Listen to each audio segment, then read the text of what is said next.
Voy a mostrar este libro. Esta imagen, ¿alguna vez la vieron? Sí. ¿Alguna vez se la cruzaron? Estoy hablando del libro de Juan Rocco, La democracia en peligro, cómo los memes y otros discursos marginales de Internet se apropiaron del debate público. Yo la primera vez que lo veo, Juan, bienvenido a Crossover. Un gustazo, Julio. Sí, también nos venimos viendo y cruzando por la digitalidad y no en persona. Sí, nos hemos escrito y demás, sobre todo por un artículo, el primero que yo leí hace ya como 3, 4 años. Sí. ¿Recordá cómo de se llamaba? 2019. ¿Recordá el nombre? Artículo se llamaba Lo que aprendí un año leyendo 4chan. Básicamente. Y había sido como un experimento medio antropológico que hice de meterme full en este foro. Eso, explica qué es 4chan. Claro, 4chan ¿Qué es. fue 4chan?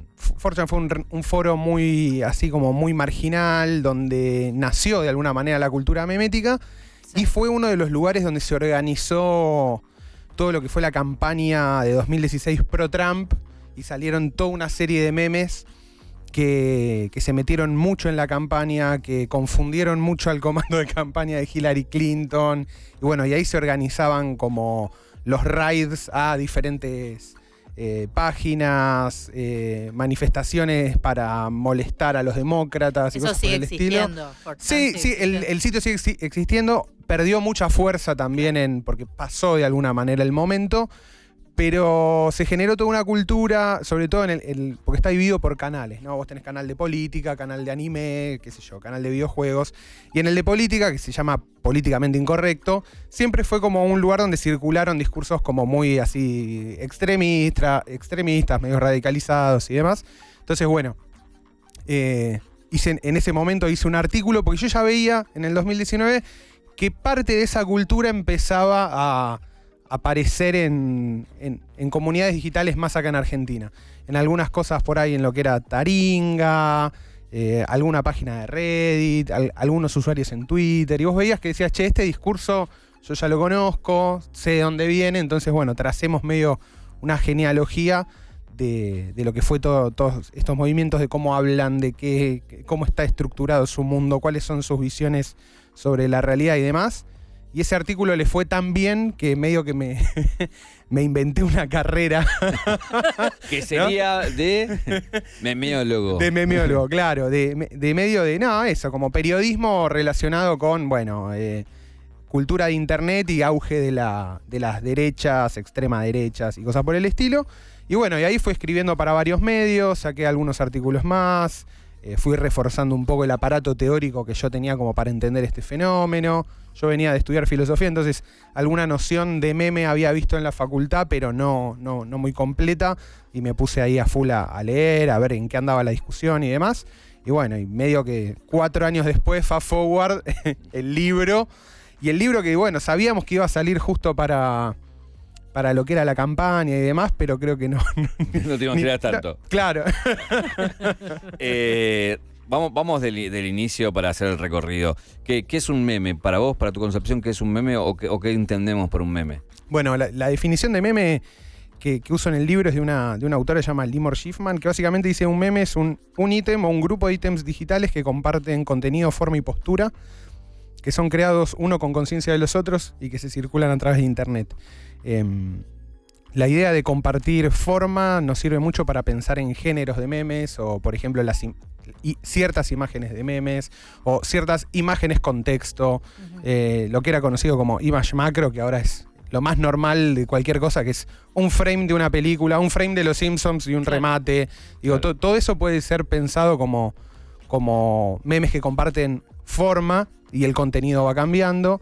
Y después lo que es la postura tiene que ver justamente con los usos más contextuales, irónicos o meta-irónicos de los diferentes memes.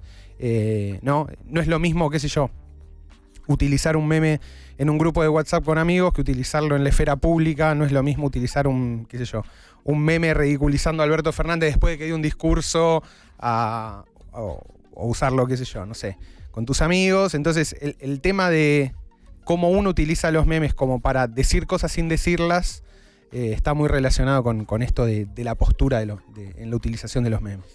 Antes de lo digital, ¿qué era un meme en lo analógico? Es muy bueno. Bueno, hay algunos ejemplos. Hay algunos ejemplos y hay algunos intentos de explicar. ¿Existía el concepto de meme en lo analógico? Existe. Estoy cayendo ahora. Es una locura. En 1976, Richard Dawkins, que es un biólogo, forja de alguna manera el concepto de meme y él lo quería asimilar a unidades mínimas de cultura, como una unidad básica de lo que sería la cultura, en paralelo a lo que era el gen, ¿no? Como el gen es la unidad básica de la biología, bueno, pensemos en una unidad mínima de la cultura que se transmite a través de la copia y que genera ciertos comportamientos. Él creía que con esta definición podía explicar a la cultura humana de una perspectiva más darwinista. Para mí el ejemplo que se me fue... De hecho, no sé si creo que está en el libro, o no me acuerdo, pero ya en las entrevistas que fui dando, las canciones de cancha. Canciones de cancha. Las canciones de cancha, si uno piensa, son memes analógicos. Porque son justamente, agarran algo que ya existe, que es una canción, que puede ser una forma, si se quiere, se le cambia el contenido y se repite a través de la imitación y de la copia, ¿no? Mi cabeza me está haciendo ¡placatanga! Y aparte es muy abstracto, ¿no? Porque no es que se transmite, no se transmitían ni por la radio. Bueno, y a veces ciertos extractos de película eran memes que eran transmitidos de boca en boca. Oralmente. Exactamente. Bueno, por ejemplo, la cultura del graffiti. La cultura del graffiti es un gran meme, puede ser un gran meme macro, e incluso había, qué sé yo, grafitis específicos que se iban copiando por puro placer, ¿no? Por ejemplo, había uno en Estados Unidos que había empezado en la Segunda Guerra Mundial que decía Kilroy was here, ¿no? Que era como la firma de Pepito estuvo acá. Claro. Sí. Bueno, y la gente lo empezaba a pintar, tipo, primero los soldados lo trajeron de la guerra, lo empezaban a pintar, qué sé yo, y después fue un grafiti que era una especie de chiste de decir, el no me baño. Era el no me baño. El no me baño, exactamente, el no me baño, 100% así, pero en los años 50. ¿Cómo el meme se construye en Internet? ¿Llegaste a la genealogía de cómo fue evolucionando y de dónde arranca? ¿O fue algo que se fue conformando por el cruce de...? Hay una especie de... Es medio un poco y un poco. Originalmente los primeros, como los más fuertes, tienen que ver justamente con este sitio, con 4chan. Después hay diferentes autores que ponen ejemplos un poquito de más atrás. Hay algunos que dicen que el primer meme era uno de un bebé bailando, que era un gif de un bebé bailando y que se iba compartiendo. Otros después citan como el nacimiento del meme actual, también con un image macro de un gatito que decía "Can I have a cheeseburger?", como que era, en 4chan existían los viernes de gatos, ¿no? Como en Twitter el viejo Follow Friday. Bueno, había viernes de gatitos y todos iban compartiendo sus gatos y todo el chiste había quedado eso, como "Can I have a cheeseburger?", que estaba mal escrito, pero era subir la foto de tu gato y ponerle ese nombre. Y a partir de ahí sí se da como una dinámica bastante más, que ya está con mucho más seguimiento, que tiene que ver con el surgimiento de justamente los image macro, los rage comic, que no sé si se acuerdan, el troll face, bueno, toda esa primera época memética que tenía que ver con expresar sentimientos a través de diferentes dibujos y demás. Y después, bueno, fue evolucionando y ya ahora tenés como nada. Si tuviéramos que hacer una genealogía, casi que es una materia. Es una taxonomía en sí misma, claro, ¿no? Trazar el origen de los memes actuales a un punto, a una especie de Big Bang informático. ¿Podemos decir que es una metáfora de algo que vivimos todo el tiempo? Sí, funcionan mucho como un comentario de la realidad, ¿no? Como una especie de estar todo el tiempo intentando generar conciencia sobre lo que nos va pasando y compartirla con nuestros diferentes círculos de pertenencia. Claro. Contame quién es el que está en este dibujo en la tapa. Ese es Pepe the Frog, esa es la rana Pepe. Es uno de los primeros memes que se fueron popularizando, que viene de un cómic que dibujó un flaco, que el primer cuadrito que se popularizó Pepe solamente estaba diciendo feels good, man. Eso era todo y se empezó a usar justamente en ese sentido. Después los usuarios lo dieron vuelta y le pusieron feels bad, man. Y ahí empezó como su recorrido triste. Y bueno, y es un personaje que es quizás el meme más arquetípico de esta época, de estos últimos 10, 15 años, porque pasó de todo. Fue utilizado en la campaña de Donald Trump. De hecho, lo terminan la Liga Antidifamación Norteamericana, que es una asociación que va como identificando símbolos de odio, lo puso como un símbolo de odio. Fue el primero en tener una colección digital de cartas, que después eso terminó dando como origen a lo que fue todo el boom de los NFT, pero antes de que existan los NFTs, claro. Ahora es una criptomoneda. Hace poco salieron millones de videos como expandiendo la historia de Pepe. Nada, para mí es el meme por antonomasia. También es medio una contraseña generacional, entonces dije, no, tiene que estar en la tapa. A lo que voy es que salen de aquí distintas burbujas, entre ellas una es Donald Trump y en otra está Milei y está Bolsonaro. Sí. ¿Por qué? Sí. Porque justamente es un símbolo que estuvo muy asociado a las comunidades más marginales, donde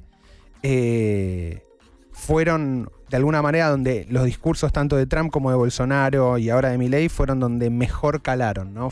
Donde encontraron casi un matrimonio ideal entre un grupo de gente en internet que expresaba una especie de hartazgo con un clima de época y candidatos que pudieron vehiculizar eso en una plataforma, convertir eso en una plataforma electoral, casi.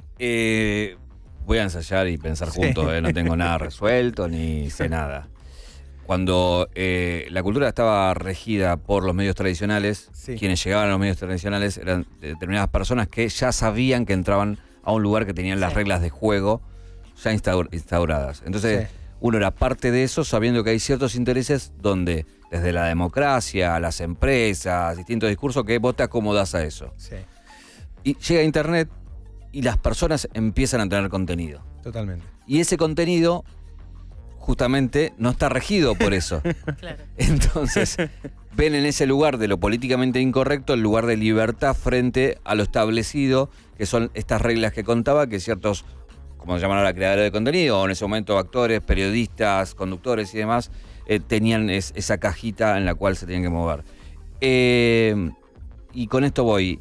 Se explica que lo digital tiene que ver con la derecha de alguna manera, porque pueden volcar ese contenido que consideran políticamente incorrecto para poder volcar un montón de cosas que no se decían en los lugares tradicionales, y que ahí sí había lugares, en Internet por un lado, y si vamos más a la Deep Web, donde ya hay cuestiones que tienen que ver ya con los delitos, es mucho peor, ¿no?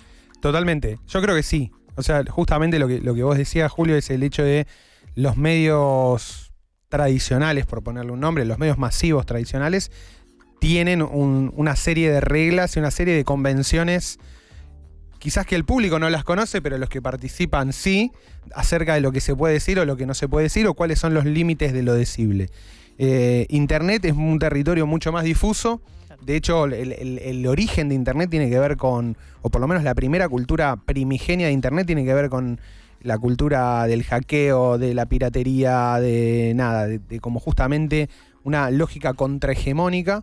Y creo que esa lógica contrahegemónica se fue de alguna manera transformando a partir de la aparición de las grandes plataformas, Facebook, Twitter, YouTube, redes sociales y demás, que pusieron sus propias reglas acerca de lo que puede decirse y lo que no se puede decir, pero reglas mucho menos estrictas, y reglas que también pueden ser circunvaladas, ¿no? Es como, no podés, en YouTube claramente no podés hacer contenido abiertamente neonazi, pero en un 80, si lo dibujás bien, sí, o sea, te puedes acercar peligrosamente. Te podés acercar peligrosamente. Bueno, es un poco el juego que jugaron, digamos, las derechas en los 90, en los 2000 también, incluso en el sistema político, que eran mucho más marginales y tuvieron que de alguna manera conceder y aceptarse.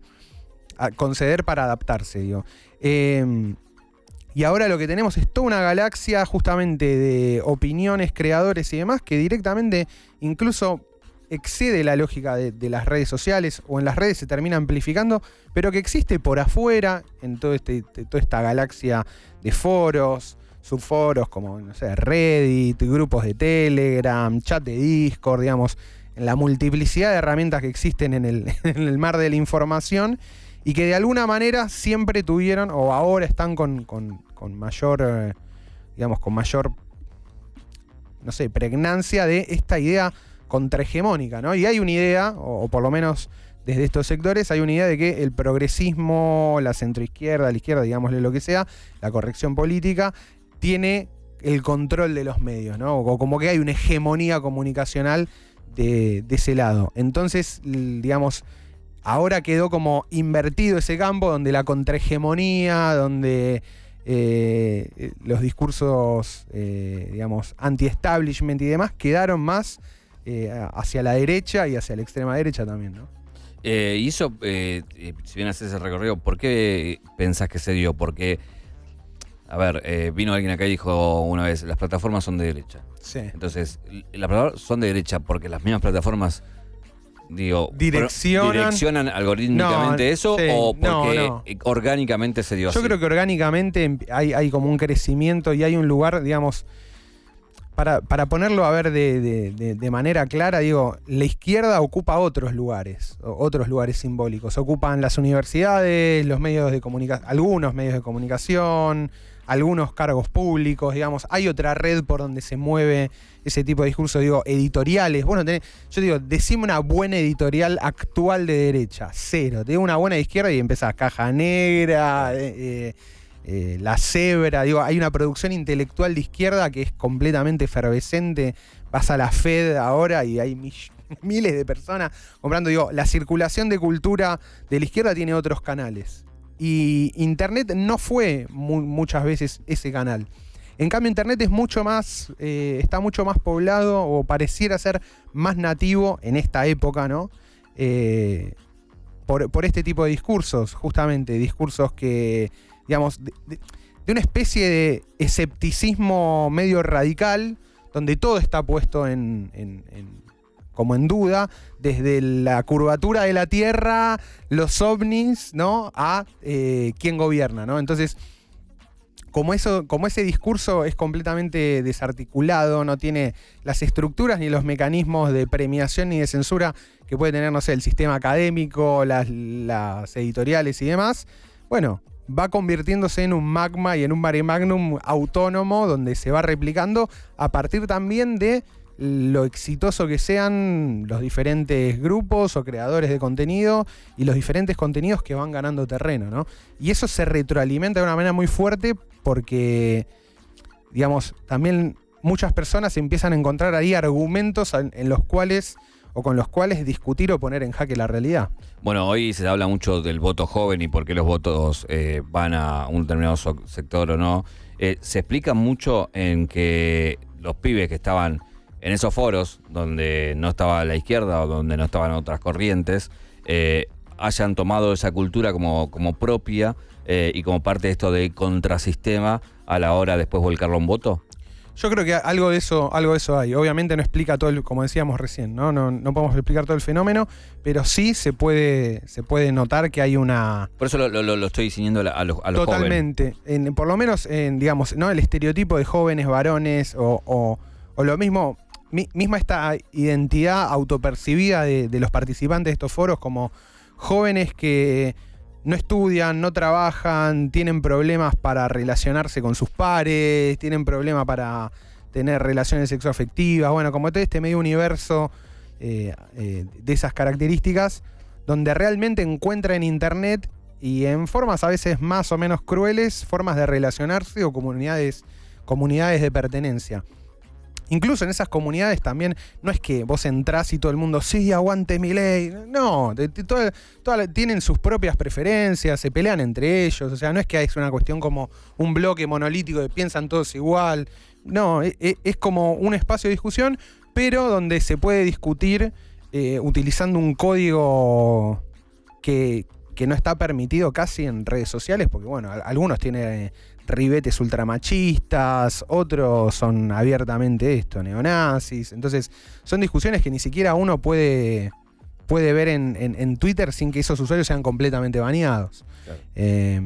Entonces, y aparte también estamos hablando de un determinado sector. Recién hablamos cuando digo una corriente, cualquiera sea ella, tiene un 30% de votos, es porque entró de todo. no, ya ahí O sea, está. ya Esto es- es claro, ya exactamente. es- Tipo, los jóvenes que participan de comunidades digitales, qué sé yo, son en el mar de votos de Milei es un porcentaje y mínimo.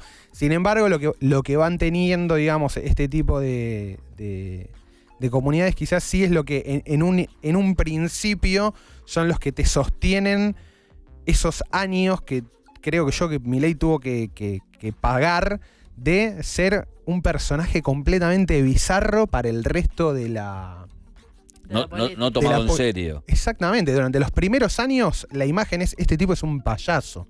Y la gente que lo bancó ahí, que posiblemente sea mucha de esta gente, fue lo que creo yo, lo que sostuvo el fenómeno mientras todavía no había permeado en algo más amplio.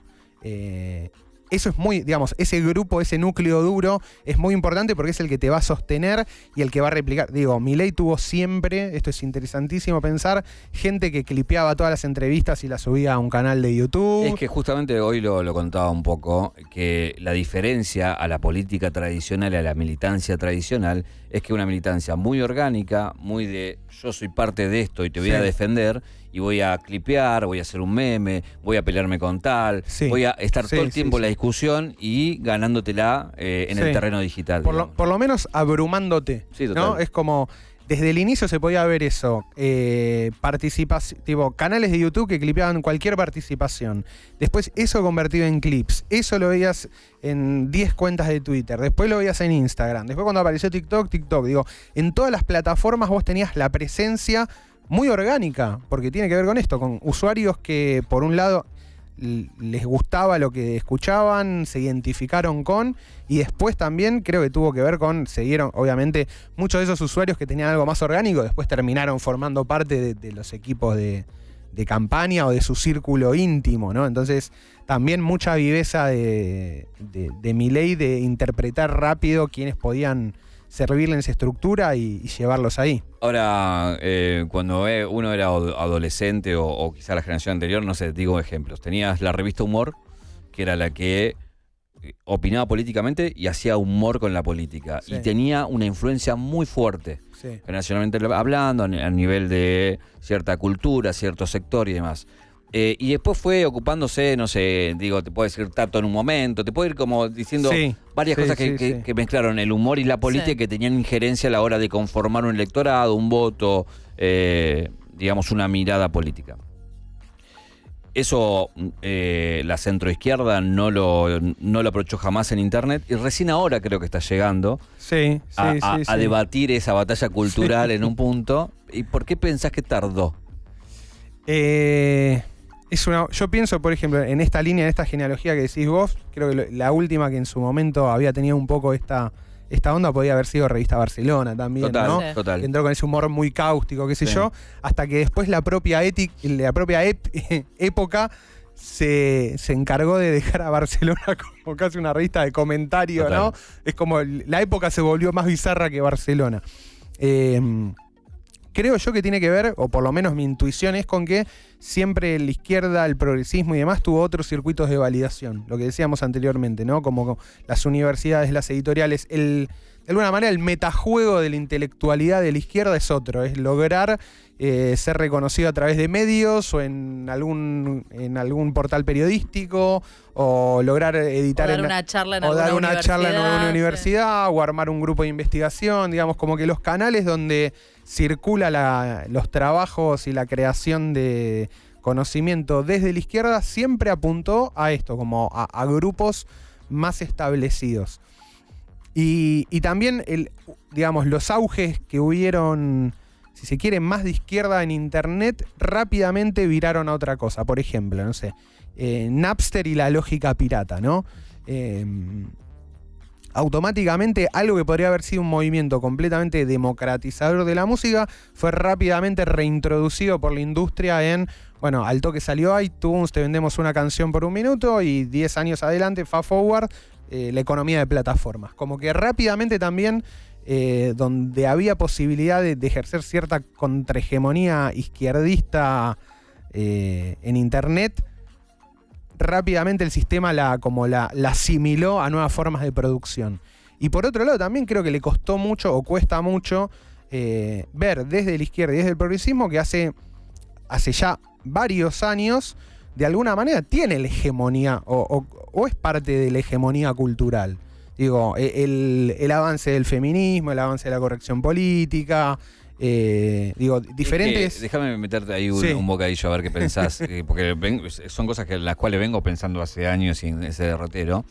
Es que te voy a poner el ejemplo clásico de Caja Negra. Sí. Es algo que yo protagonizo. Cuando yo arranqué con Caja Negra, creo que tenía a la cuenta 1000 seguidores. Sí. Entonces, cada vez que yo traía a alguien que era más grande que el anterior, la gente lo celebraba. Porque decía, mirá esto mirá que cómo- arrancó. Y encima entendió la parte digital, entendió a los creadores, vino tal, este que era nuestro, ahora está acá, y ahora mirá, encima viene este. Sí. Y en un momento, cuando ya viene todo el establishment, digamos, dije, bueno, ahora te dicen, che, bueno, Messi ¿cuánto? ¿Viste? Por un lado, y lo otro, lo otro que te Caja dice. Negra Messi. Y lo otro que dice, bueno, es parte del establishment. Digo, Totalmente. pero escúchame, si yo arranqué con 10.000. Pero si yo era... Si, Claro, si yo, viste, si yo ya era- no, ya no, y ya tenés está. que entender eso. Sí. Te pongo ejemplos. Bizarrap arrancó, digo, Sí. no me estoy comparando, si no, No, estoy no, bien, no. voy a digo, Fenómenos. fenómeno. Bizarrap arranca en una habitación, hoy es parte del mainstream. Hoy es el establishment. Digo, todas estas plataformas que vos dije que arrancaron Sí. en un garage y después terminaron siendo Sí. el mainstream y demás. Y cuando llegan a ese mainstream, la fuerza ya empieza todo esto que te A que a te, mermar. que te llevó, te dice, bueno, pero vos. En el caso, voy a lo político, en el caso de Milei, es también alguien outsider, Sí. que de alguna manera la gente Sí, fue sí, empujando a ese lugar de hoy de pelea, de poder y de poder ser un presidente de una nación. Y hay también una épica en ese recorrido. Claro, en todos los ejemplos que vos das, Julio, yo creo que tiene que ver con esta lógica de algo que a mí siempre me llamó mucho la atención, que es periferia-centro. ¿Viste? Como cosas que en algún momento estaban justamente, a mí me gusta decir, en la periferia, en los bordes de la cultura o por afuera de la cultura mainstream, empezaron a tener vida tan propia que terminaron cooptando el mainstream o convirtiéndose en el nuevo mainstream, ¿no? Y siempre hay un recorrido, en los casos exitosos, digamos. Después están todos los Obvio. que en el camino... En el camino que no. uno que no son. mira a los costados, Como que te dicen, ni vaya y uno solo. uno va viendo todo lo que quedó. Digo, Bizarrap debe saber, ¿no? Todos sus sí. amigos que Claro. no pasaron del primer beat quedaron en el camino. Pero en los casos exitosos se da esta lógica justamente, ¿no? Del medio de... bueno, en Estados Unidos está muy... esa palabra, el underdog, ¿viste? Como... Claro. O me gusta a mí, el David y Goliat. Hay un momento que sos David, donde tenés a toda la industria en contra, pero tenés la fuerza y las ganas de cambiar todo y tenés el golpe también, a eso a tu perseverancia, a tu trabajo y todo, qué sé yo, también en algún momento está el golpe de suerte, que decís, bueno, loco, encontré la piedrita, se la tiré, se la puse en la frente al gigante, pero una vez que matás a Goliat y Sos el gigante vos. Ahora vos sos el nuevo gigante. Un poco es esa dinámica. Y nosotros, bueno, justamente ahora nos... Te van a exigir que mates otro gigante, capaz. Sí. Sí, claro, ¿y ahora qué? Y vos ¿Y ahora decís, qué no, viene? chicos, ahora, lamentable. Ese sentimiento medio agridulce, no sé si... yo en vacaciones a veces hago un poco de trekking, subo una montaña, qué sé yo. Vas caminando, subís a la montaña y cuando llegaste a la cima decís, bueno, listo, ya está, terminé. Y bueno, ya está, y ahora hay que bajar. No, lo pensé en el sentido que supongamos un escenario que un Milei sea presidente. Y ya está, ya es el gigante y ahora... Es que... o sea, exactamente. ahora te empiezo a pedir lo que porque te llevé hasta ahí. Es que digamos, ¿no? lo que va a pasar y de alguna manera lo que fue pasando es exactamente en el momento que alguien se consagra o que gana o que es el nuevo centro, el nuevo gigante de la cultura, de nuevo ya perdés la habilidad o perdés el lugar de poder decir soy contrahegemonía, ¿no? Lo digo por Trump, lo digo por Bolsonaro. Exactamente. De hecho, es raro, o por lo menos no es raro porque, bueno, qué sé yo, cada país tiene su ritmo, pero justo Milei, ahora el auge de Milei se nos da a nosotros ya cuando pasó el ocaso o la primera ola, que fueron Trump-Bolsonaro. Por eso, la primera ola, porque hay otras olas, Y digo, tenés, Italia. claro, Claro. Meloni, que está la Sí. discusión ahí de si Tenés es de España, derecha, si que es está ahí, peronista. Claro, España, que está ahí como que sí, que no, que Sí, quería, sí. pero que nunca. También tiene como una derecha institucional tan viva que logró como comerse a su hermano menor. Chile, bueno, hace poco, justo yo tengo muchos amigos allá, y fracasó el primer proyecto de reforma constitucional, el segundo se votó, pero ganó tipo todo el partido de Cast, que allá es la ultraderecha, ultraderecha. Sí, digamos, pero aparte ¿no? con la diferencia de un año. En un año. En un año. Sí, O sea, sí. pensemos de esto, de 2 millones de personas manifestándose en contra de Piñera a posiblemente y que gane. Te subo la apuesta. Sí. A ver qué me decís. Oh, Te subo la apuesta. El dólar 705 por la duda. Sí, tal vez. pará. No No apostemos sobre eso, ¿no? Es un gran ejemplo el de Chile, porque es un año de diferencia entre la ultra izquierda Sí. y la ultraderecha, si querés poner Por ponerles ultras, para dale. exagerar, para poner placa de crónica. Tiene que ver también que los tiempos no son los mismos. Sí. La gente está consumiendo tan rápido que necesita soluciones ya, que no tiene paciencia para las soluciones, que no hay un voto ideológico, que si no me lo das, voy a ir a vos, que sos totalmente distinto a él, pero yo quiero una solución ya. ya, ahora. Sí. Yo creo que tiene que ver con que sí, con que hay. Vivimos o por lo menos uno tiene la sensación de que vivimos en tiempos más acelerados, que todo tiene otra velocidad, que todo va más rápido. Y también creo que tiene que ver con esto, ¿no?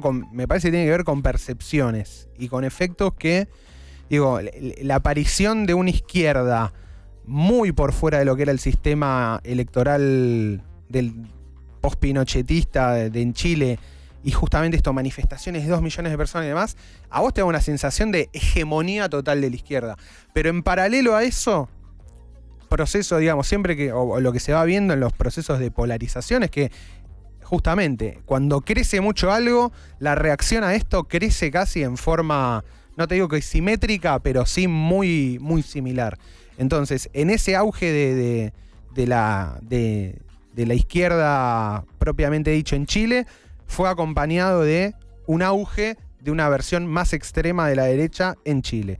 Y ahí medio que era un empate técnico, y el momento que tuvieron de decir, bueno, ganamos las elecciones, somos gobierno, podemos reformar la Constitución, como que ahí ya perdieron el momentum, si se quiere. Y quizás la diferencia después era tan parcial, o lo que representaba Boric no era tan. No estaba tan consolidado, sino que era como. Representaba muchos grupos, y la derecha sí estaba mucho más abroquelada, ¿no? Entonces, digo, mismo con. Acá, ganó Alberto, ¿no? Ganó, qué sé yo, listo, ya está, Macri quedó. Y Alberto al final era como, bueno, era una especie de puzzle, ¿no? Donde uno ponía y el otro, y qué sé yo, y representación y tal. Pero a la primera de cambio muy peluda que hubo, eso se desarticuló completamente. Digo, en el medio, bueno, también la pandemia y cosas por el estilo, ¿no? La economía que jamás le encontraron la vuelta. Pero esa representación que parecía muy sólida, al final, como hacer una representación medio de coalición, termina quedando mucho más floja. Y ahora ves de pronto un núcleo un poco más duro, si parece o no, pero qué sé yo. No, son escenarios donde sí, donde hay que estar como atentos a que todo puede cambiar muy rápido. Voy a otra que subo apuesta. Estos fenómenos que, según las oleadas, ¿no? Una primera oleada con Trump, Bolsonaro, después todos los ejemplos que vemos más cercanos ahora, algunos cercanos geográficamente, se explican por internet, en el sentido de esa globalización de esas ideas y esas oleadas, tienen que ver con un discurso hegemónico que se va conformando y que va de alguna manera teniendo efectividad a medida que va conquistando territorios. Creo que internet es un catalizador, digamos, ¿no? Es como que vos metés estas ideas en internet y de pronto, bueno, es mucho más fácil que cada uno encuentre versiones de esto, ¿no? Yo pienso, qué sé yo, en Europa el problema central es la migración y qué va a pasar con todos los migrantes e inmigrantes que tienen y cómo eso va a repercutir en su cultura, ¿no? Ese es como el eje. Vos venís más a Latinoamérica y decís, el problema no es no es la inmigración, no es que tenemos inmigración árabe o una inmigración distinta que nos está tensionando la política, pero sí la economía. Sin embargo, la estrategia y el discurso es muy similar en los dos lados, ¿no? Como que se suele encontrar un grupo responsable y si en Europa son los inmigrantes, bueno, en Argentina es la casta, digamos, ¿no? Como Claro. hay una traducción de eso.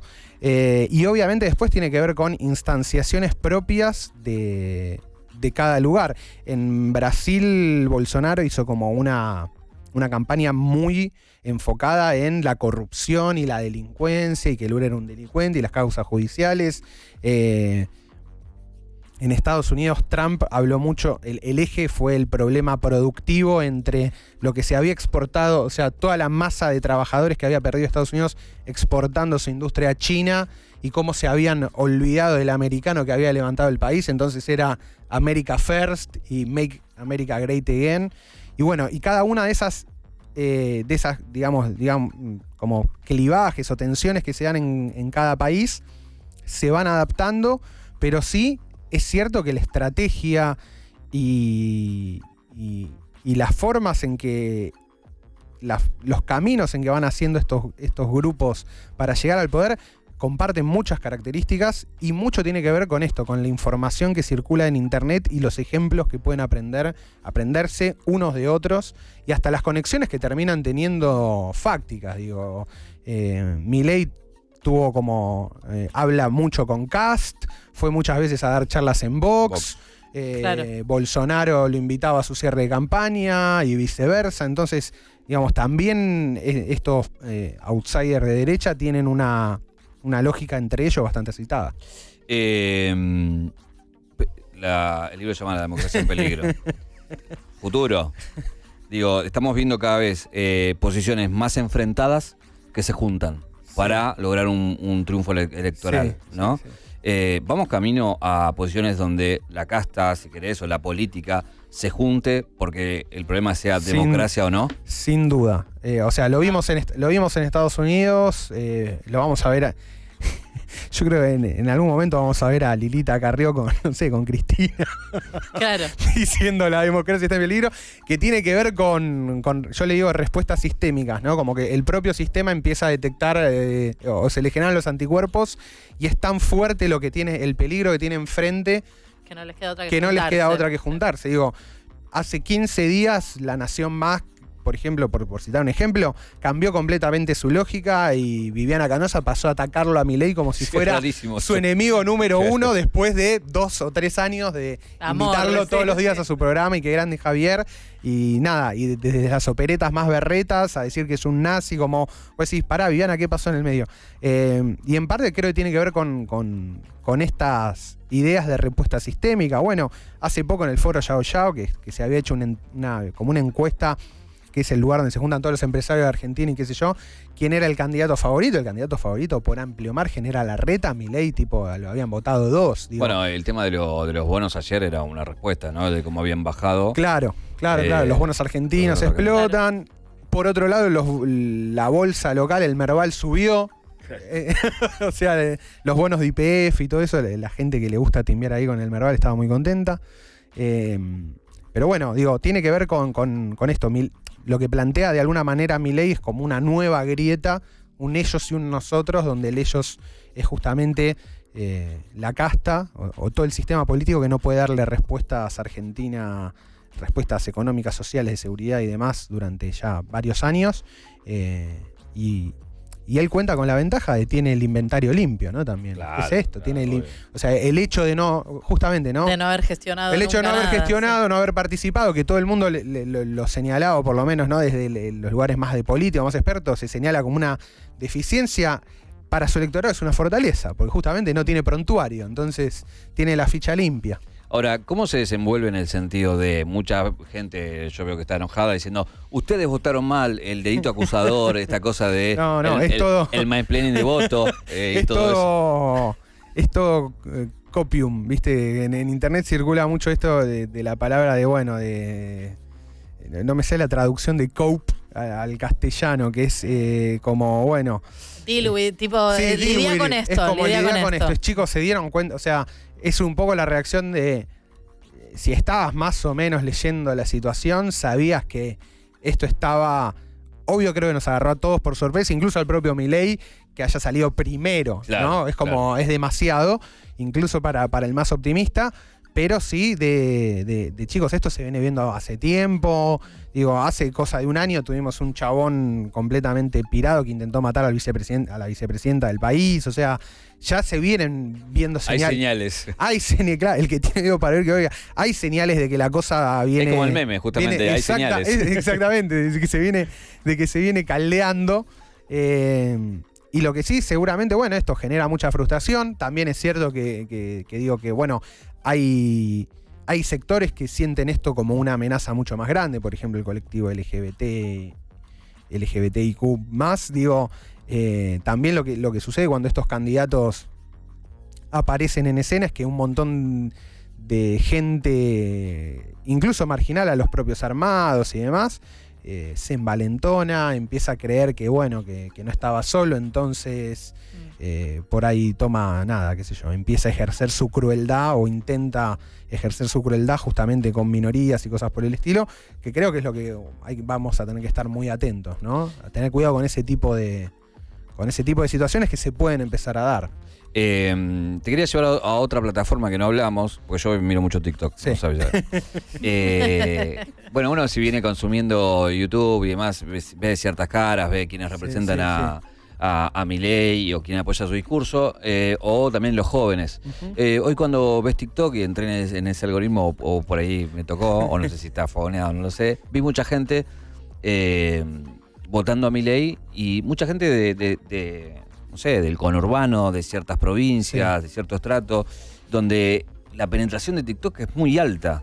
Y el discurso va por otro lado, es otra forma, y te diría incluso provincias donde él no hizo campaña clásica. Totalmente. Ganó, hay algo, me parece que... Digo, no quiero caer en esto no. Che, ganó porque no usaron TikTok, ganó porque ustedes usaron la palabra tal. No.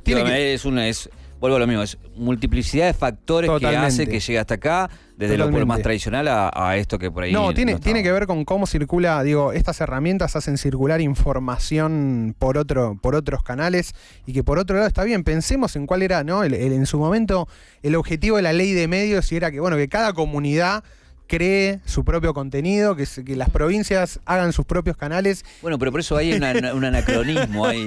Es muy loco, pero es muy loco. No están haciendo su propio canal, están haciendo cada individuo su propio medio. Sí, digamos. sí. Es de alguna manera esto la idea de como, bueno, de individualidades o atomización red de átomos, ¿no? Como a diferencia de una construcción. Bueno, y eso crea un cuerpo, ¿no? Más colectivo, bueno, pero... Una molécula. No, bueno, que viva más a lo colectivo. Y también me parece que es muy loco ver cómo en su momento también con Trump había una dicotomía entre lo que eran las ciudades de las costas, ¿no? Nueva York, San Francisco, que eran como, bueno, en Estados Unidos parecía ser que las costas eran los progres y adentro de las ciudades, y latte macchiato y este estilo y tostada de palta. Bueno, pero pará, hago ese punto, porque justamente lo que hablábamos antes del cuadradito de los intereses, es lo que está haciendo Instagram ahora. Si vos estás en Instagram, estás en un mundo ideal. Totalmente, ¿no? Y en un mundo a tu burbuja más hermosa. Ficción total. Exactamente, y las provincias, cada una de las provincias, quizás ven Milei una forma de justamente de romper esa hegemonía de Buenos Aires por sobre el resto y el discurso de Buenos Aires por sobre el resto del país. Bueno, pero lo que pasa es que si lo mirás también en términos de votos, donde sacó menos es en Ciudad de Buenos Aires, donde se pensaba que iba a romper, ¿no? Y en Gran Era justamente como que la chanza era Milei. No, es un fenómeno porteño. Y fue exactamente al revés. Es un fenómeno muy federal, y donde pierdes en los centros sur. Bueno, por lo menos acá, Capital y AMBA, no es que pierde, pero le da algo que estaba dentro de lo medible, de lo esperable. Entonces eso también me parece que empieza a haber como una configuración que tiene que ver con, bueno, el país de alguna manera independizándose de la autopercepción de Buenos Aires, de que es el centro del mundo. Bueno, nos quedaríamos horas charlando, Sí, me parece. sí. Pero bueno, me parece que justamente Pero hay que terminar. Claro, lo decía estos días, se quemaron varios libros a lo que es lo tradicional. Sí. Estamos hablando de un nuevo escenario, con nuevas reglas, con nuevas formas. Sí. Y el tema para mí, lo interesante, Julio, es que era, bueno, como todo, era algo que lo loco es creer que ahora en 2 meses de elección se va a poder responder a algo que se viene gestando hace mínimo 6 años. Sí, por lo menos. Por lo menos. Entonces, bueno, también es como, muchachos, seamos realistas, hagamos lo que se pueda con lo que se tiene, pero esto viene hace mucho tiempo y durante mucho tiempo no se le dio bola, se lo ninguneó, se le bajó el precio y bueno, y creo que eso también lo ayudó mucho a poder crecer por afuera del radar. Vamos a hacer una canción. Te quiero agradecer un montón, Juan. Voy a leer el libro que por fin lo tengo. Y por favor, menos mal que llegó. Te lo tuve que traer yo. Así que muchas gracias y les recuerdo, La democracia en peligro, Juan Rocco, cómo los memes y otros discursos marginales de Internet se apropiaron del debate público. Muchas gracias, Juan. Por favor.